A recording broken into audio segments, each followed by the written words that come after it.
Eu quero começar esse vídeo falando sobre o título, porque afinal de contas hoje todo mundo que tem um canal no YouTube, que tem mídias sociais, adora criar um título apelativo, né? Aquela coisa bem chamativa, bem catastrófica.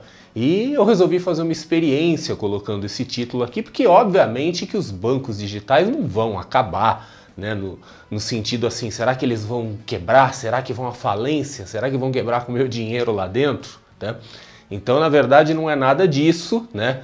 Vou explicar, mas antes da gente prosseguir, já sabe, né? Já se inscreve no canal, ativa as notificações, aí você fica por dentro de tudo que rola por aqui.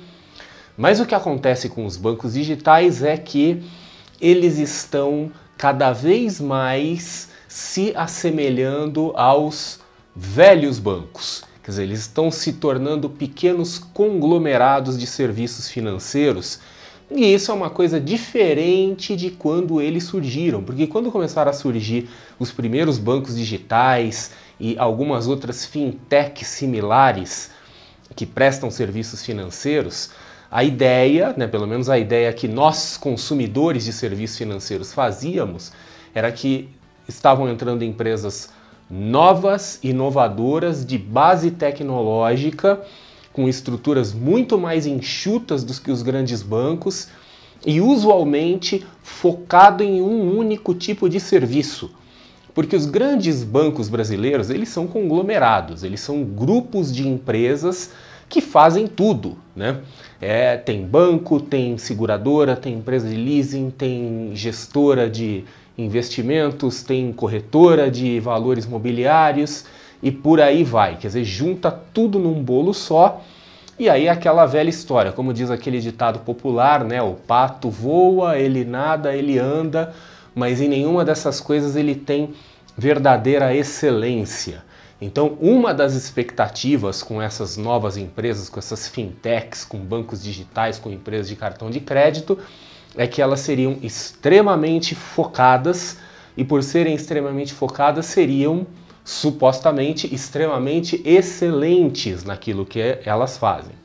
Só que nesses últimos tempos, nesses últimos meses em particular, vem tendo uma grande movimentação de instituições financeiras e a gente vê bancos digitais aumentando cada vez mais o seu portfólio, ou adquirindo ou criando suas próprias corretoras de valores, ou bancos que começaram por um público mais de entrada, agora também começam a fazer seu segmento premium, seu segmento private, ou seja, esses bancos digitais, eles começam cada vez mais a aparecer esses conglomerados de empresas que são os grandes grupos bancários brasileiros.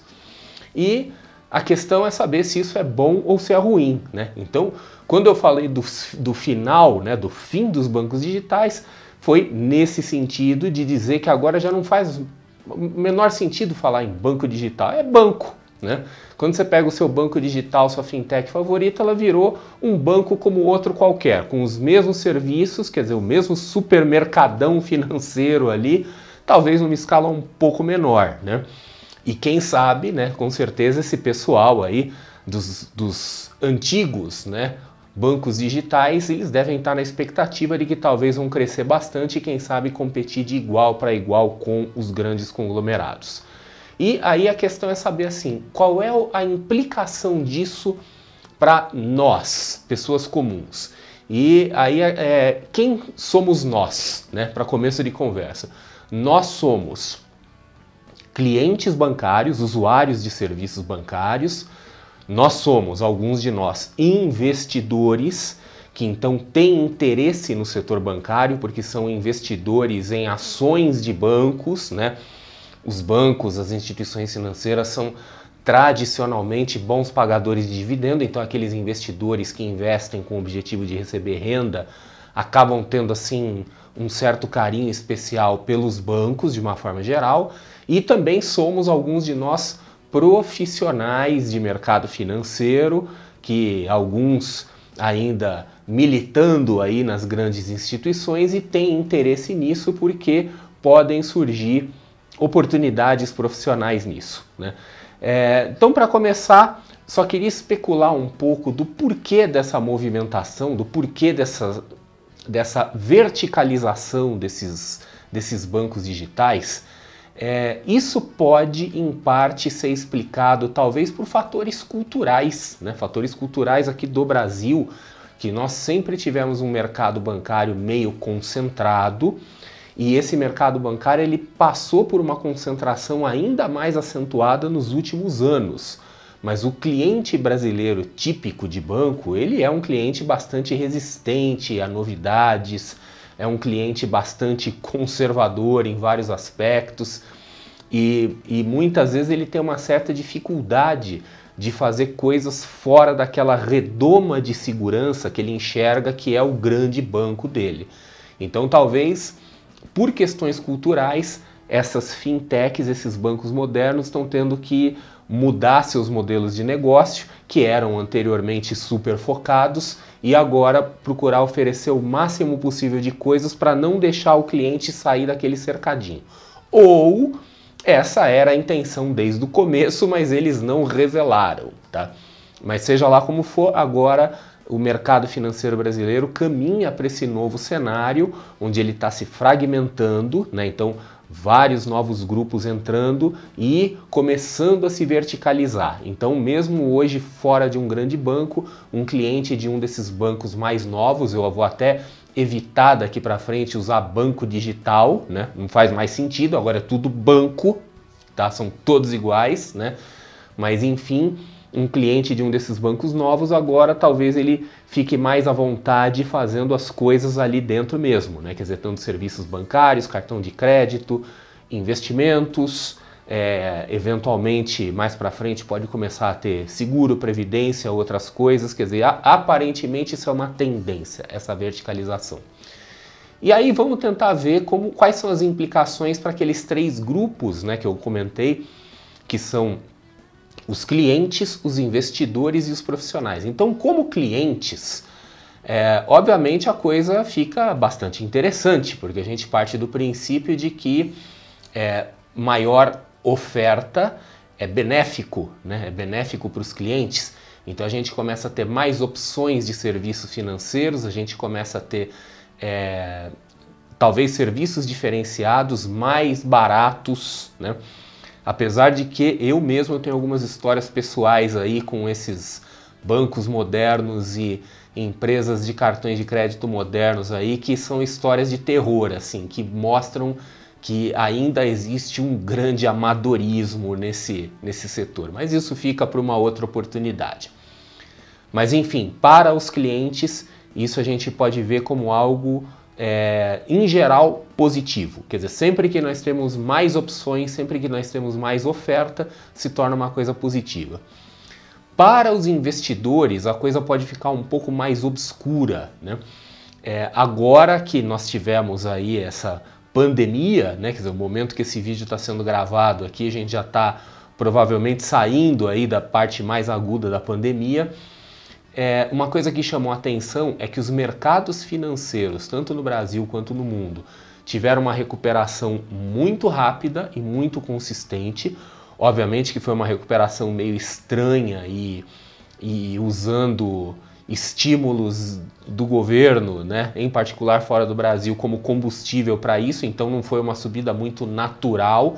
Aparentemente esse comportamento do mercado não está espelhando o estado real da economia, mas enfim, as bolsas subiram bastante, os principais índices subiram bastante, em alguns mercados já praticamente recuperaram tudo aquilo que perderam, né, quando estava no pico da pandemia, e estranhamente o setor bancário acabou ficando um pouco para trás, né? As pessoas até se perguntando, mas o que aconteceu com os bancos? Os bancos estão atrasados em relação ao resto da economia, ao resto dos outros setores? E tem várias possíveis explicações para isso. No Brasil, em particular, taxas de juros caindo cada vez mais, né? Isso significa que os bancos eles vão ter margens menores nos seus empréstimos, provavelmente, vai saber, né? A gente nunca sabe porque o spread entre taxa básica e crédito comercial no Brasil sempre foi muito grande, né? Mas assim, pode ser que existam perspectivas não tão boas para a atividade bancária como um todo, e o fato de ter um monte de gente entrando no mercado agora também pode ser algum fator. A gente tem que ser muito cuidadoso quando a gente aposta contra os grandes bancos brasileiros, porque os grandes grupos bancários brasileiros eles vêm se revelando ao longo dos tempos como grupos extremamente resilientes, tá? Então não é demais lembrar, né? O Brasil já passou aí nos últimos anos por 2 trocas de governo meio, né, fora dos padrões aí, né? Passamos por mudanças de moedas, passamos por um monte de coisa e tem alguns grupos financeiros, grupos bancários que estão sempre ali, né? Quer dizer, eles parecem os tardígrados, né? Quer dizer, aqueles animaizinhos microscópicos que sobrevivem a tudo, sobrevivem à radiação, a calor extremo, né? É uma coisa de louco, né? Quer dizer, parece que nada afeta. Só que a gente sabe que nada é eterno e nada é indestrutível. Quando começaram a vir as fintechs, os bancos digitais, muita gente mostrou grande ceticismo. Falou, isso é um modismo, isso nunca vai causar nenhum impacto real nos grandes grupos financeiros, mas nunca se sabe, né? Nunca se sabe o que pode acontecer e é uma hipótese que a gente tem que considerar, tá? Então, investidores talvez precisem começar a ficar um pouco mais atentos com o setor bancário. Não só por causa dos novos bancos, por outros fatores, mas ainda assim fica alguma coisa, né? Quer dizer, aquele setor que sempre foi considerado uma coisa que você investe e esquece, talvez ele comece a exigir um pouco mais de atenção. E por fim, falando do ponto de vista dos profissionais, né? Há alguns anos, se alguém me perguntasse sobre perspectivas profissionais no mercado financeiro, a minha resposta era assim, olha, esquece isso, vai fazer qualquer outra coisa, vai estudar algum outro assunto, sai fora do mercado financeiro, porque o mercado financeiro ele só está se contraindo, ele só se concentra, os bancos só se fundem uns com os outros e fica aquela sobreposição diária e vai um monte de gente mandando embora, né? Um monte de gente que perde o emprego.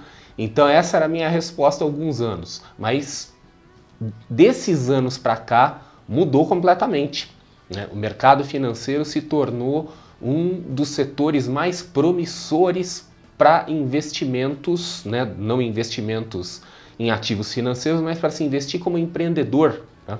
Então a gente vê aí as fintechs surgindo, né? Os novos bancos, empresas de cartão de crédito, corretoras e fora o resto, né? Fora os outros profissionais financeiros que também estão investindo, né, e empreendendo no mercado financeiro com sucesso, como agentes autônomos, analistas e etc. Então, do ponto de vista profissional, né, o mercado de trabalho financeiro ele está ficando muito dinâmico, isso é bom, e o fato da gente ter mais bancos, mais grupos, inclusive grupos verticalizados, também é bom para quem trabalha no mercado, porque são mais oportunidades.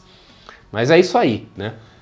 Os bancos digitais vieram para ficar, apenas eles não serão mais bancos digitais, serão bancos, porque os bancos digitais cada vez mais vão se parecendo com os bancos tradicionais e os bancos tradicionais cada vez mais vão se digitalizando. Eles vão se encontrar no meio do caminho e vai tudo virar uma coisa só. E é isso aí, a gente se vê num próximo vídeo.